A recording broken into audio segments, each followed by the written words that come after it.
Okay, welcome everyone. My name is Maureen Burns. I'm so thrilled to see you all here today for Community Health Learning Collective, also known as CHLC. So CHLC is a shared online learning space, which is geared primarily towards community health workers, promotoras de salud, CHRs, and other similar professionals. But we also welcome allies. So we also welcome those who support the work of community health workers.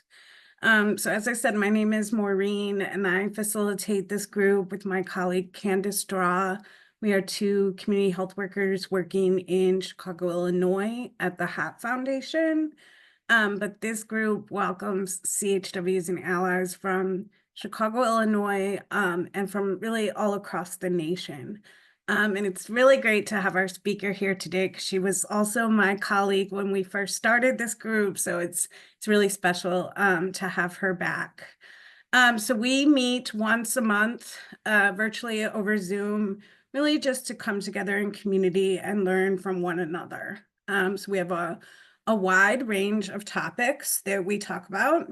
And I think today's topic is really, really timely. I know a lot of us are frightened and discouraged and upset about the current political climate, especially when we think about taking care of and respecting and protecting our immigrant, our undocumented, our migrant neighbors, friends, and loved ones.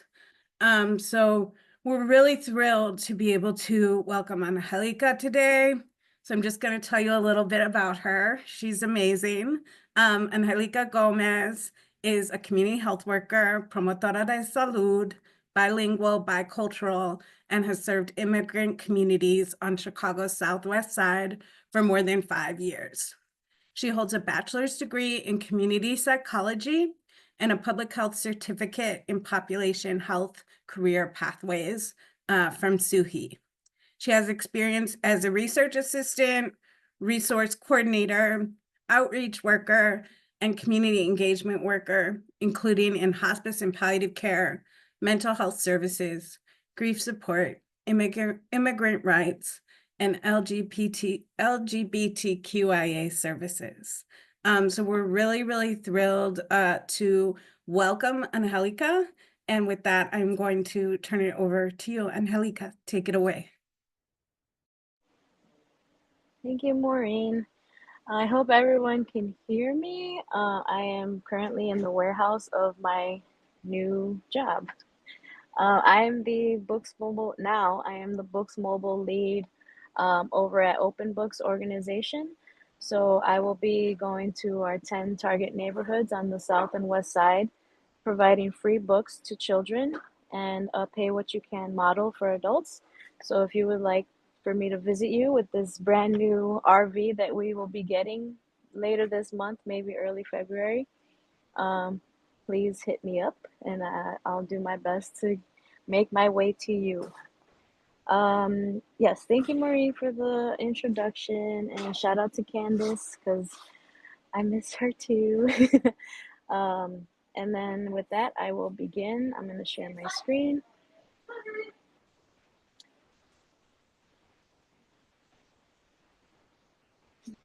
Okay.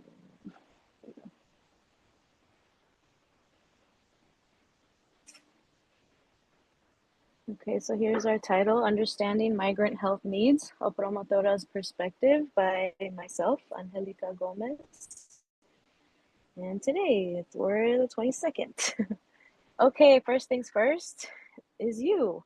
The promotores, promotoras, everyone that's out there in the community. One of my favorite authors, Audre Lorde.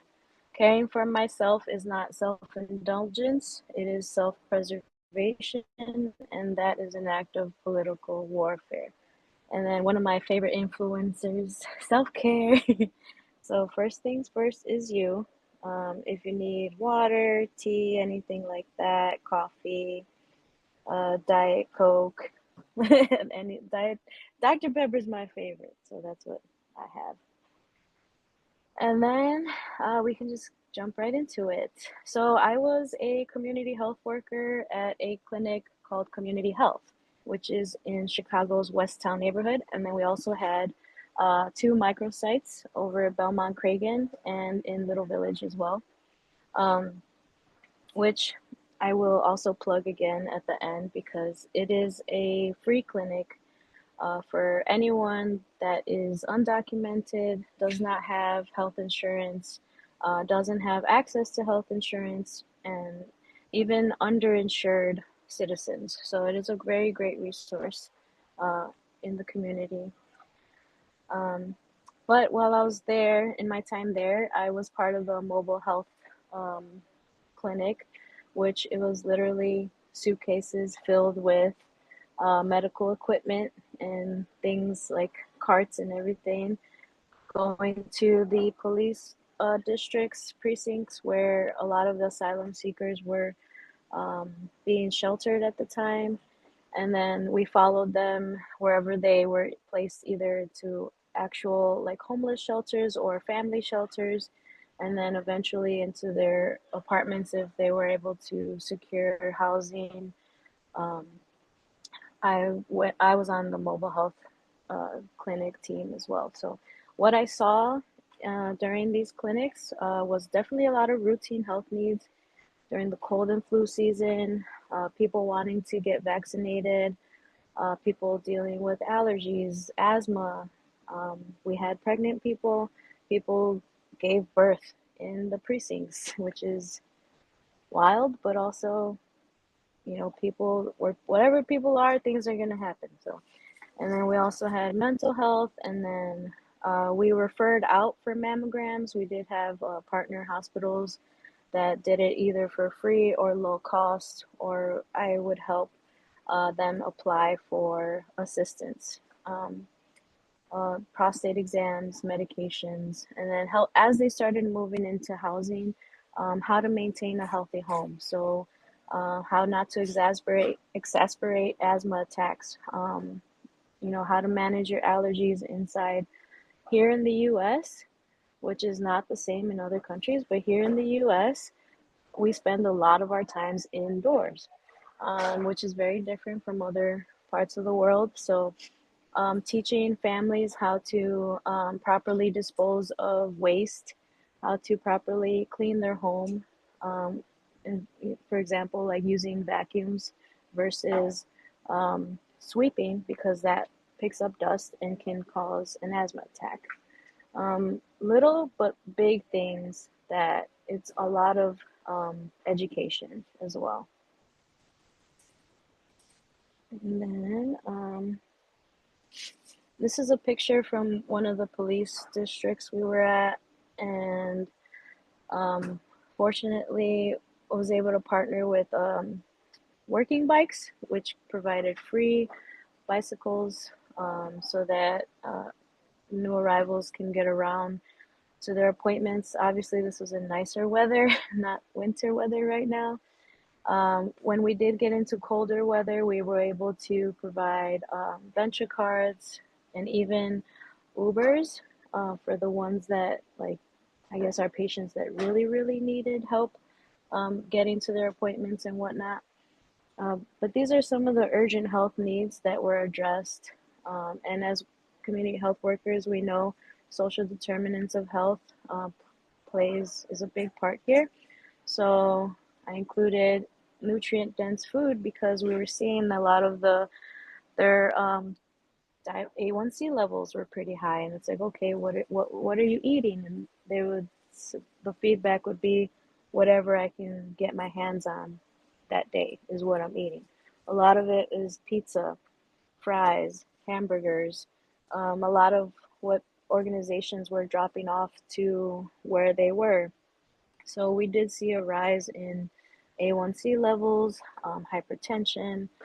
Some people already knew that they were diabetic, but didn't have their medication for however long.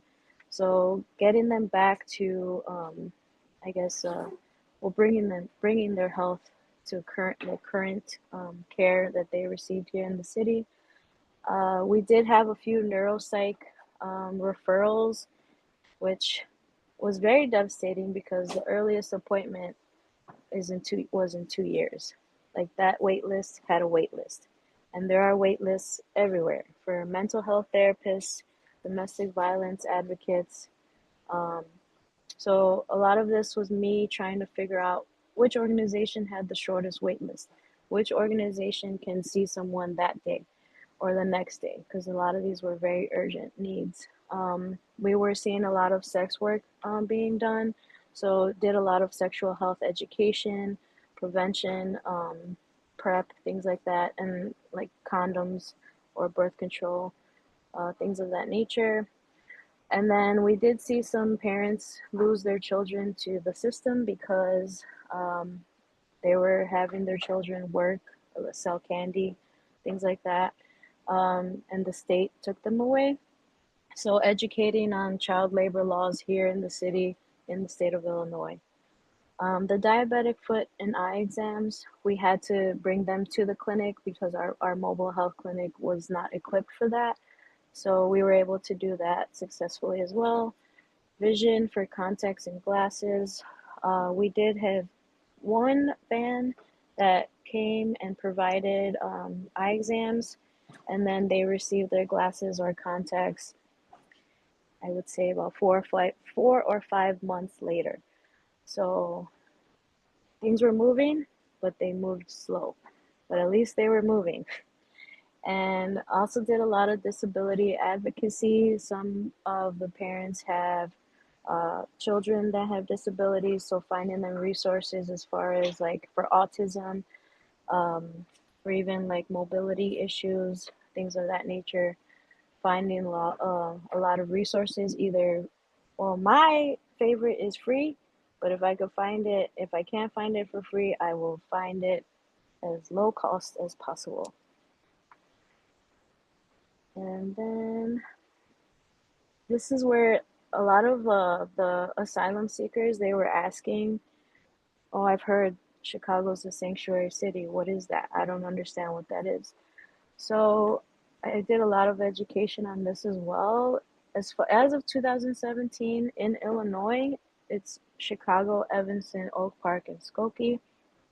I'm, I mean, things have been changing on the daily, as y'all know. So maybe I know Chicago's aldermen just, older people just voted to have Chicago remain as a sanctuary city.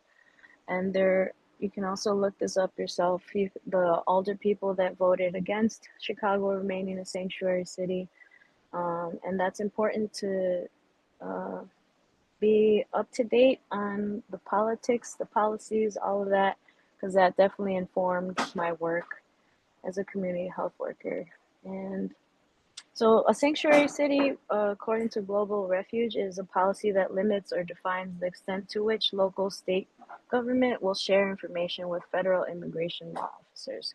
And then I have a graphic here from Little Village Local, their Instagram. The text reads, reports suggest a potential surge in ICE operations across Chicago in the coming week. And this was posted 2 days ago.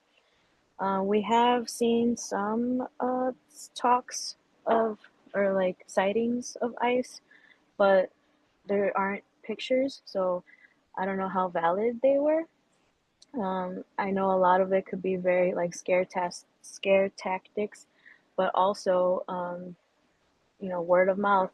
A lot of immigrants, asylum seekers, they work in different industries across the board, so they can literally be um, going to work or at work, and something can happen. So this is where I do like to reference social media a lot, because for me, that's what's up, as the resources that I've seen, that's what's updated most frequently.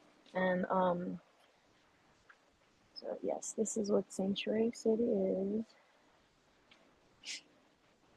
And then a lot of the challenges that I was met with, it's funding, funding, funding, funding.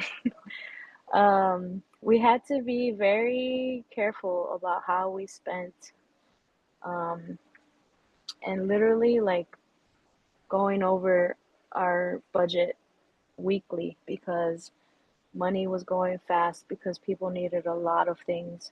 Um, and then also working with our fundraising team so that they can put out, this is what's needed. We had Amazon wish lists for whatever funding that could not or did not cover. We were able to get that in that way. Research. Illinois Action for Children was actually doing research on like children, 0 to 5, but a lot of asylum seekers or like migrant children are not being included in this research. One, I believe it's because they're a vulnerable population. And then two, um, it's honestly hard to keep like track of, like their phones would be turned off. Um, you know, the bills weren't paid, so then all the phones were um, shut off, or like they kept moving, so like like even an address isn't reliable. People move, they have to move, so research is very challenging. And then organizationally, it is difficult to, okay, like with liability issues, where can the organization take some risks and still not be hit with lawsuits? um, And then community violence. A lot of the communities where asylum seekers and migrants were moved to or placed, um, things of that nature. Uh, there's been a lot of clashes from people that already live in those communities, and which is very heartbreaking because I would like to think we live in abundance in the US, but sometimes it doesn't always play out in reality, in real life. Um, and definitely experienced some racial tensions. A lot of the people coming from other countries are mistaken for African Americans, like Black Chicagoans here. That's not the case. So there has been racial tensions. People will talk to them in English and they're like, I don't understand. They would tell me, I don't understand them. So I'm talking to them in Spanish and they're thinking I'm like trying to pretend I'm not Black when I'm Afro Latinx. So definitely seeing some racial tensions. And my latest challenge was burnout. Um, I tried my best to take care of myself, but if too much, I was just being placed with too much and I could not handle it. So ultimately, I decided to get a different job. But I still am a very, very involved in my community. I still advocate as much as I can. I still have a list of resources that I turn to or ask people if I don't know the answer, and still will always remain for the people. So um, one of the it was kind of a challenge, but also something that I think is very important. I know we hear a lot of the Know Your Rights for workshops for migrants and immigrants and things of that nature, but I also really, really think it's important to know your rights as an employee. Read your job description. Be clear on what your duties are. Ask for pay raises if you are given more duties. I know this plays out differently across different organizations, but at least you can advocate for yourself, um, especially if you're bilingual and you have a caseload that's both English speaking and Spanish speaking. Um, Reference your employee handbook. There's a lot of resources in there. Use your employee assistance programs. Some are better than others, but still try, try to keep it together. And then if your organization offers mental health days, take your mental health days, even if you think, or like myself, even though I thought, um, oh, I'm okay mentally. I'm okay. And then I was like, I kept telling myself, I'm okay, until I wasn't okay.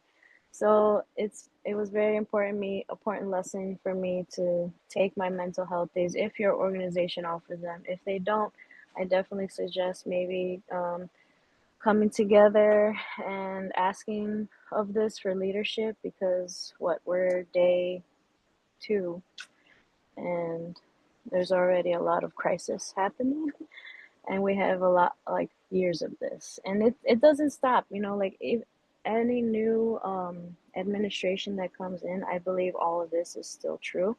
So in my experience, this has been true no matter who has been in office.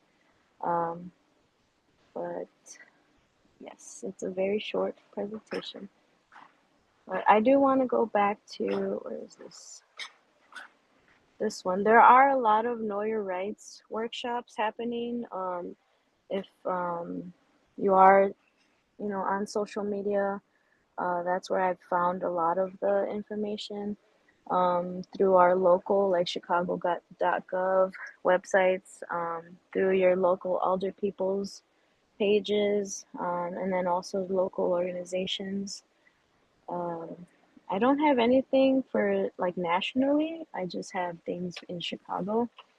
And I did also want to say, even though Chicago is a sanctuary city, um, Chicago Police Department is still known to have collaborated in the past, whether it be maybe an off-duty police officer tipping off ice to where migrants or immigrants are, things of that nature.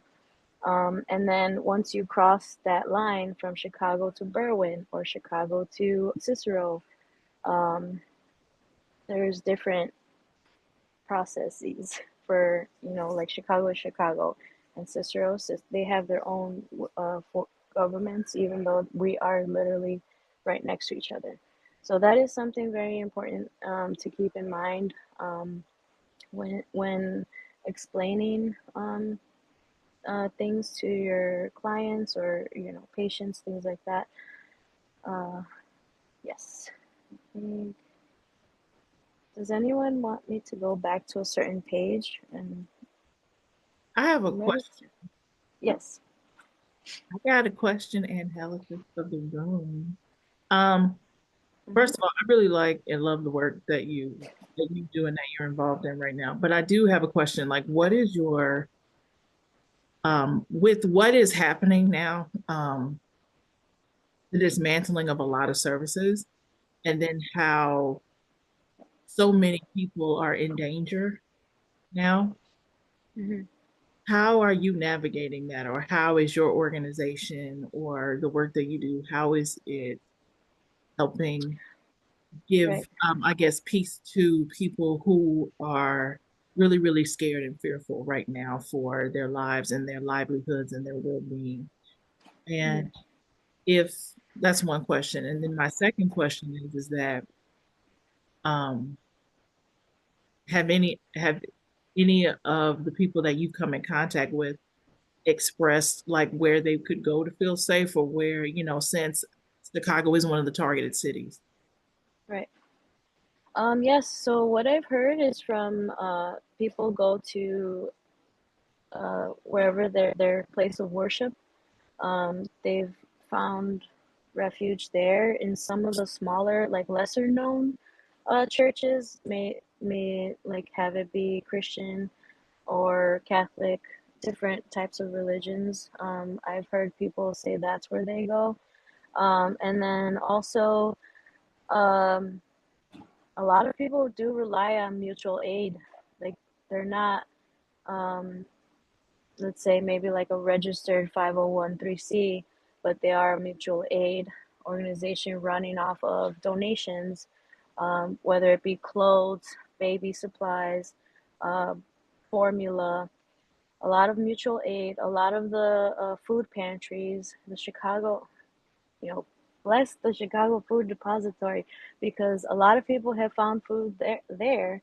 Um, but I have also heard that some of the food is already like expired or spoiled and things of that nature. So it is important to educate people when you go to a food pantry, make sure you things that you have in whatever they have given you, aren't expired, aren't spoiled or anything like that, so that you yourself don't get sick, or so that they themselves don't get sick. And so honestly, it's a lot of people just preparing to go underground, pretty much, or like to be in the shadows again. Like just stay out of sight, out of mind, and it's very, very stressful. And there are a lot of mixed status families. Some families might be citizens, some family members might be citizens, others might be DACA recipients, others are undocumented in the same family. So um, one of the things I have learned is that the family members that do have citizenship are the ones that are the head of the household. They're holding it down financially, um, for Okay. providing things like that. Um, and then also, or even like using their own social number to access, LIHEAP assistance with their Okay. gas and light bill. But in the meantime, keeping their family members that are undocumented or on DACA safe from being, located, picked up, things like that. Um, but yes, I'm a big fan of mutual aid. Um, so if wherever you are, if you could search mutual aid, whatever city, town you're in, hopefully there's something near you. Chicago has a lot of different mutual aids throughout the city, and like the north side has helped the south side as far as mutual aid, and the west side as well. So it's really, you got to go where the people go and find them, try to find where they are, um, to get them the resources that they might need. And What in was the it? that and in the event that raids start to happen and different things start to happen for those people that are, because I think that with not just with the migrant situation, I think minority community in general, I think we're in trouble. Yeah, And I think we're in trouble across the board. And yeah. my heart goes out to to people who are really facing, these kinds of situations, because I don't believe that it should be the administration or anybody in. I don't care who you are. People are people, Hmm. and Yeah. everybody has a right to sanctuary and to feel safe. So I don't care what your views are on whatever, but Hmm. it to know that this is where we are. It's kind of Hmm. like, how do you combat that, and how do you, even if you do know a migrant family, they wouldn't get me to talk at all. I'd be real quiet. I don't know what you're talking about. That's how I am. I don't know what you're talking about. Yeah. Yeah. We don't know. But I don't I know. I respect don't know. the I work don't know. you're talking about. Yeah. So But even I do recommend like going to a Know Your Rights workshop, because there they definitely go in depth on like what does a deportation, an order of deportation look like? So if someone, because ICE uses a lot of different tactics but is to it true, though, get too, people. Angelica, that if they do not show and prove who they are, you don't have to let them in, correct? Correct. Yeah, you don't, and that's even educating children, like, because a Okay. lot of the times children will open the door even though you tell them do not open the door. If anyone's knocking, if anyone's ringing the doorbell, do not open the door. Like, and this is very important for children, like for them to know in an age appropriate way, but also like a migrant child has that stress already. So it's like you have to also include like social emotional, and be like, this is a stressful time. We will do our best to remain together as a family, and this is what we have to do. So you Okay. cannot open the door. And the Know Your Rights workshops, they also go into depth about like what can you do? Like if you are stopped on the street, like they're not, you can't, I mean, you're out in public, right? There's cards that they give you at these Know Your Rights workshops that you can pass out to whoever you're working with, or, your clients, patients, whoever, where they can just hand this card to the ICE officer and they don't have to say anything. You literally hand this little, it's like a business card, and on it lets them know that I know my rights. This is what you can and cannot do. and I need to, for an attorney or anything like then, so that they can at least try their hardest to remain in this country. Because although ICE has that, um, well, that's what they do is like, try to arrest illegal immigrants. Um, there, people still have rights. So I Right. highly recommend going to the Know Your Rights workshops. They are held in different languages, not just Spanish. Um, but this is where I would suggest, like looking on social media, because I honestly am only one person and I don't know everything. And I also only speak Spanish and English. So if someone is Cantonese, speaks Right. Cantonese, things like that. Um, And, yes. and Dr. V has a question. You come off mute. Thanks, Candace. Thanks, Angelica. So wonderful to see you, and I'm looking forward to catching up and learning more about your new position. Yeah. I'm a total bibliophile, so I'm just like really loving all those books in your background Yeah. and very grateful to hear the new work that you'll be doing. So, as you know, as you and Candace and Maureen know, but others may not, I'm in Lake County, Illinois, which is situated halfway between Chicago and Milwaukee. I'm dropping in some resources in the chat for local suburban resources across the Chicagoland area as well. I'll include a couple for Lake County. But I'm just wondering if, because in Lake County, we do have areas that are very populous with immigrant and migrant communities, including communities like Waukegan, Zion, North Chicago, Fox Lake, Antioch, amongst others.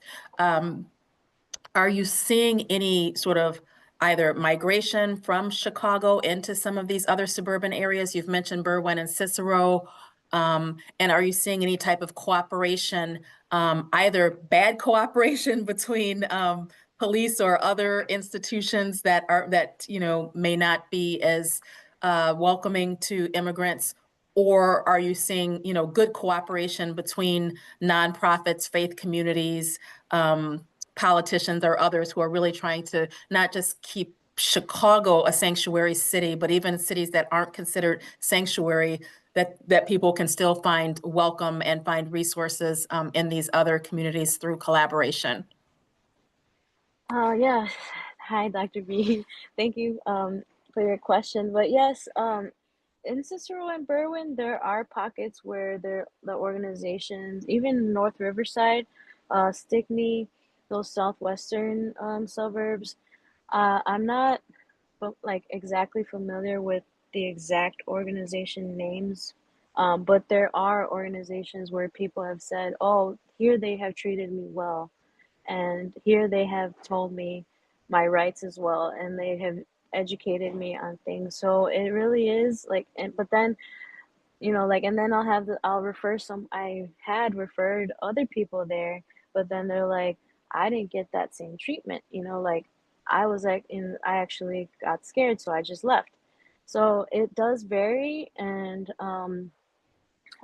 so that's why I don't want to give out these organizations name, because it does vary. And if you do have a connect at organizations that treat people well, like a certain person that maybe like someone in leadership at that organization, that can be like, okay, if anybody that has questions, asylum seekers, or like recent arrivals, or even like immigrants that have been here 20, 30, 40 plus years, send them to me. That is a gold mine right there. Because if you're just coldly, or if I when I was just coldly referring people to these organizations, I would get very different feedback. Well, yes, they helped me. No, I'm not going back there. So even amongst your networks of community health workers, maybe people at other CHWs, at other organizations that you've kind of became friends with, or things like that, either at conferences or other community meetings. That has been like, moving lateral moves has been the most helpful for me. Sometimes leadership has been receptive and helpful and things like that, and other times they have not been. So for me, it's definitely my coworkers, my other CHWs at other organizations where I hit them up. I'm like, hey, I'm gonna send you this person, this family, can you help them out? And then they'll let me know. I'm on vacation, but I'm gonna let so and so know. And it's like, perfect, thank you so much. So definitely taking care of ourselves, each other in this line of work, and also like making those connections at like community meetings, at community outreach events, so that you can have like build your own like resource network where, yeah, so that, hopefully families are being treated well within these networks. But yes, it is very complex network. Well, thank you, Angelica. I was Yeah. like, did that answer the question? Not necessarily about Lake Really? County, but you may be less Oh yeah, familiar, no, but that's yeah, okay. I'm not. But I agree with everything that you've said, and certainly the warm handoff or closed loop referrals are the best way to go when you know someone and you can make that direct referral. So the organizations that I've dropped in the chat, I have had personal experience with. And so, you can always, unfortunately, maybe find somebody who has an off day or somebody new or who's somebody Yeah. who's not necessarily as receptive as they should be. But for the most part, like I said, the organizations that I've dropped in, I know are, high quality organizations that their work is to support immigrants. So, but thank you again for everything that you do, Angelica. Wonderful to see you. You're welcome. Good to see you too. Come on off chat, Maureen, ask your question. And then we have one more from, I think it's Radhika. I said that. Yeah. I'm gonna stop sharing. One thing I just kind of wanted to raise that's been on my mind a lot. I was thinking about it when you were sharing the health needs that you encountered with the mobile clinic. Thinking a lot about mental health, right? And the toll that migration in the best circumstances may take, and then migration, in not the best circumstances. But also thinking about really all people, Chicago, across the country, people who are undocumented, people who are immigrants with documentation, people who may not be immigrants. There's already been, we already know that with ICE enforcement also comes racial profiling, right? And so it impacts really a large swath of people right now who, even if maybe they have documentation and citizenship and would not be deported, there's fear about like, what do I need to carry as far as my documentation? If I present in a way that ICE will stereotype me as, being an immigrant and that type of thing. And then just, the stress that we already live under in this work. So I guess I have a two-part question. One question was like, how did you deal with that when you were at Community Health? Like, were you able to get people into like mental health treatment for that type of stuff? You're able to organize like support groups, or were those needs kind of going unmet? And then if you have any suggestions in this time for people to, I guess, practice self-care, community care, like if you've heard of any good places for folks to come together. Thank you, Maureen. Yes, I have. Okay, so that is a loaded question. But okay, our mental health at the time when I started at Community Health, we only had one bilingual mental health therapist. And then towards the end of my tenure there, um, we had hired a second one who was also bilingual. Um, but I was also asked to do like support groups and things like that in Spanish. And I did for a while, but then I was not getting any support with that and on top of my regular duties. So that is why it is some people's mental health needs did go unmet. Point blank period. We were not able to provide therapy for everyone, individual therapy. So then we moved over to, okay, let's do support groups. I am not a licensed clinical therapist. I can do support groups, but to a certain extent. And when I was telling leadership that, the things that people are sharing, this is clinical. Like, I am not clinical. Like, And so we were referring out, but again, there's wait lists for the wait lists. So, and then sending them to the living room and things like that sometimes was helpful, other times where it was not helpful. And I even told leadership that we needed to take a look at the model of calling 911 for people that are experiencing a mental health crisis. Because, say, someone was already having a panic attack or something like that, the protocol is to call 911 for the ambulance and things like that. And then they got even more scared. You what? You called an ambulance? I can't pay for that. The police are here now. Am I being arrested? So it's like educating people that are coming here or are not familiar, even if they've been here and are not familiar with our mental health system, how like detrimental it could be, but also how like healthy and a very necessary, like very needed resources are also needed. So it was very tricky navigating that because, again, like I said, liability. Okay, if someone is saying they're going to harm themselves or someone else, this is our protocol. Okay, but this person is undocumented and we are not, equipped. I was not equipped. I'm not a licensed clinical therapist. I am not equipped to be handling this. So I say that to say advocate for yourself as a community health worker as well. If you're not qualified, if you do not have those credentials, you should not be doing those, clinical therapy sessions and playing them off as support groups. That should not be happening. There are a lot of virtual resources from licensed clinical therapists in Spanish and English that are around, but also I'm now getting that feedback too. They either stopped or there's a wait list for it. I mean, Zoom is great, like virtual is great because you can have a lot of people, but then what happens when you have, how does that look when a support group is now filled with 150, 200 people, like virtual attendance, and you have one licensed clinical therapist doing the support group? So, as always, there's a lot of work to do and maybe not enough people to do it. But that's where I'm constantly looking, scouring social media. TikTok was a great resource for me. Now I don't know what's going to happen with that. So I'm sticking to Instagram. I have found a lot of resources there too. And that's something I also brought up to the organization. How are we using social media for our patients? How can we use this as a tool, an educational tool? And then, leadership can figure out the the the paperwork, the with the lawyers and all, because that's above me. That's not my position.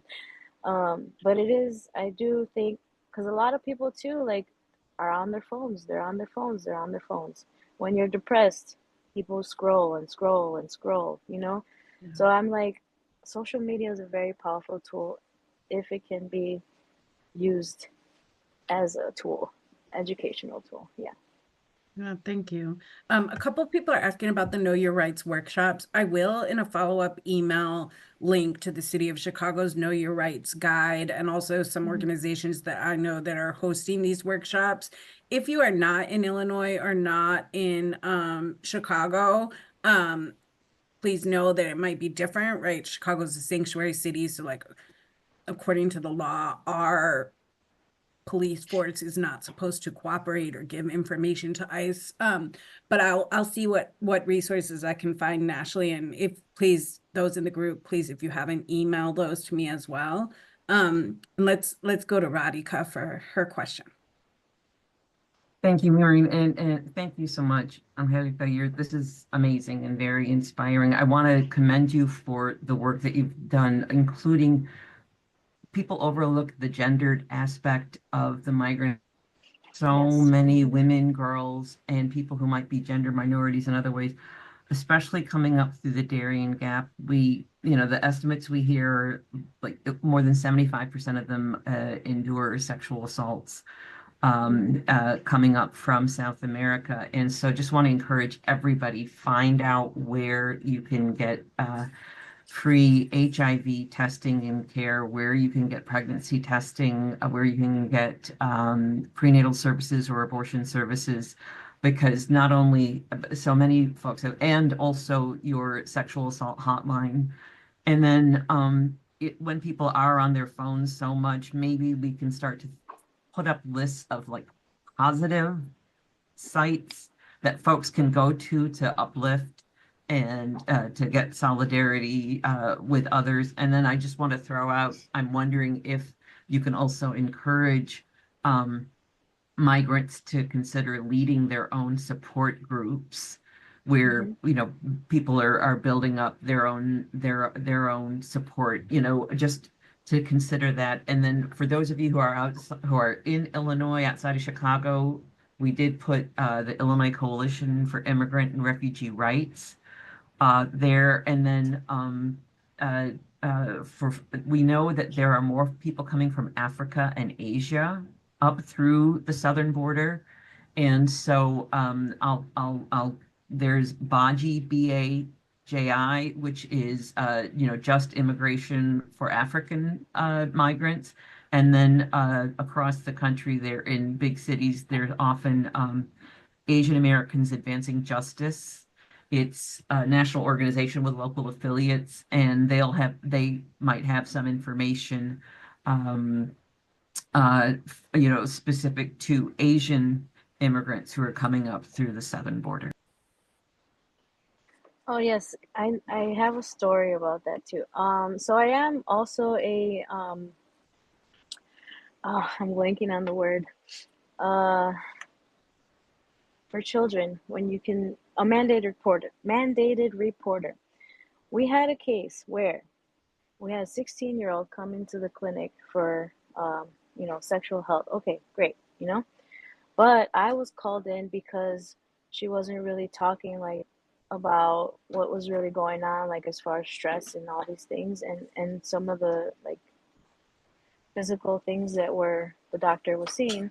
So I was able to meet with her and dig a little deeper, and she confided in me that she was babysitting. She was hired as a babysitter for this single father, and she was watching his daughter, but he was also abusing her.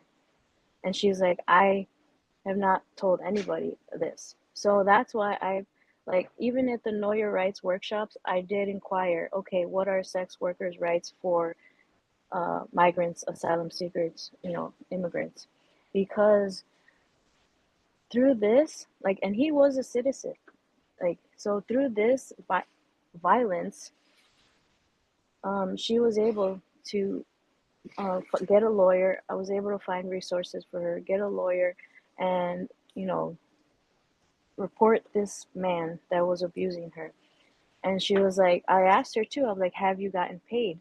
And she's like, no, he keeps telling me when he gets paid next check or something. So I'm like, okay, no, this is abuse, straight up abuse right here. And it is very hard to talk about and to handle and to advocate for someone going through this. So that's why I really, really, really, really want everyone to take care of themselves as much as, taking care of the next person. Like mentally, spiritually, emotionally, physically, let's take care of each other so we can help other people as well, This is why I got into the community health work, because so many people helped me, and I in turn was able to help so many other people. And you have your very tough days, but then you also have your amazing days, So I'm just like, as long as you're taking care of yourself, you can stick with it. And if you can't, and you can't anymore, then move on, which is what I had to do. But I am still a very community oriented person, so I'll still keep doing what I can.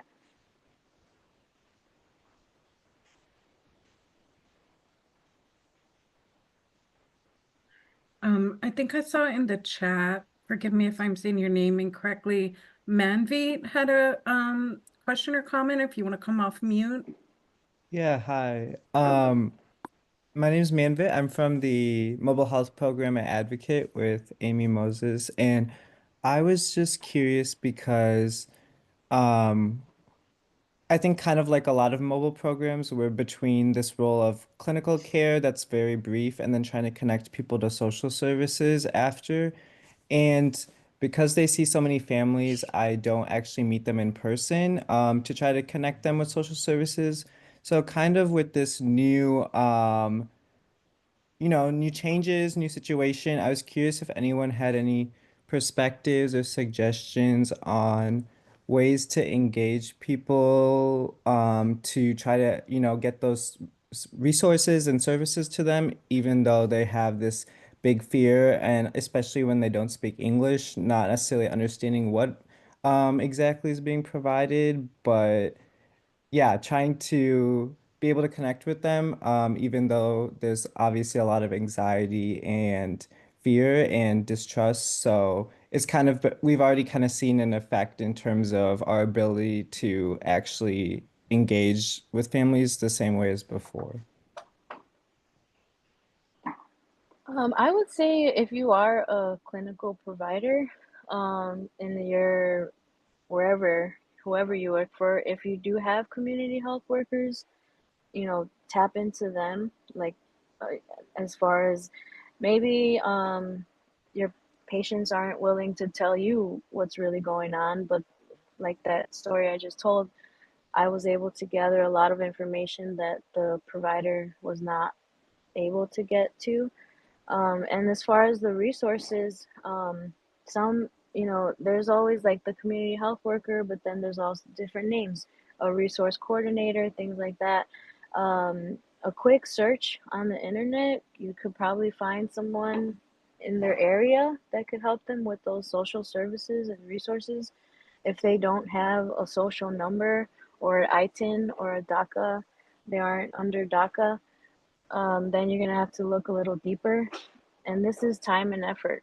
And this is why community health workers are so important, because there's a lot of resources that providers aren't aware of or are aware of but don't know how to get their patient to agree to tapping into those resources. So that's where a lot of the education from community health workers come into play and really are able to help families connect to those resources that are needed.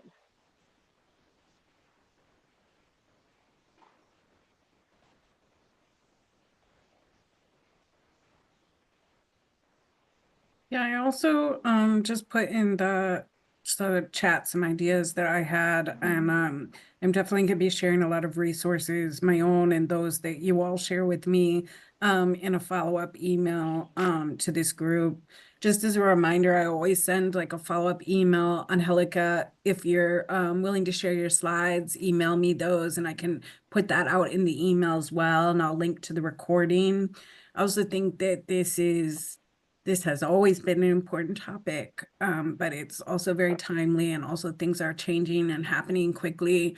So I may see if we can, have some other presentations in the coming months of other, organizations and perspectives doing this work.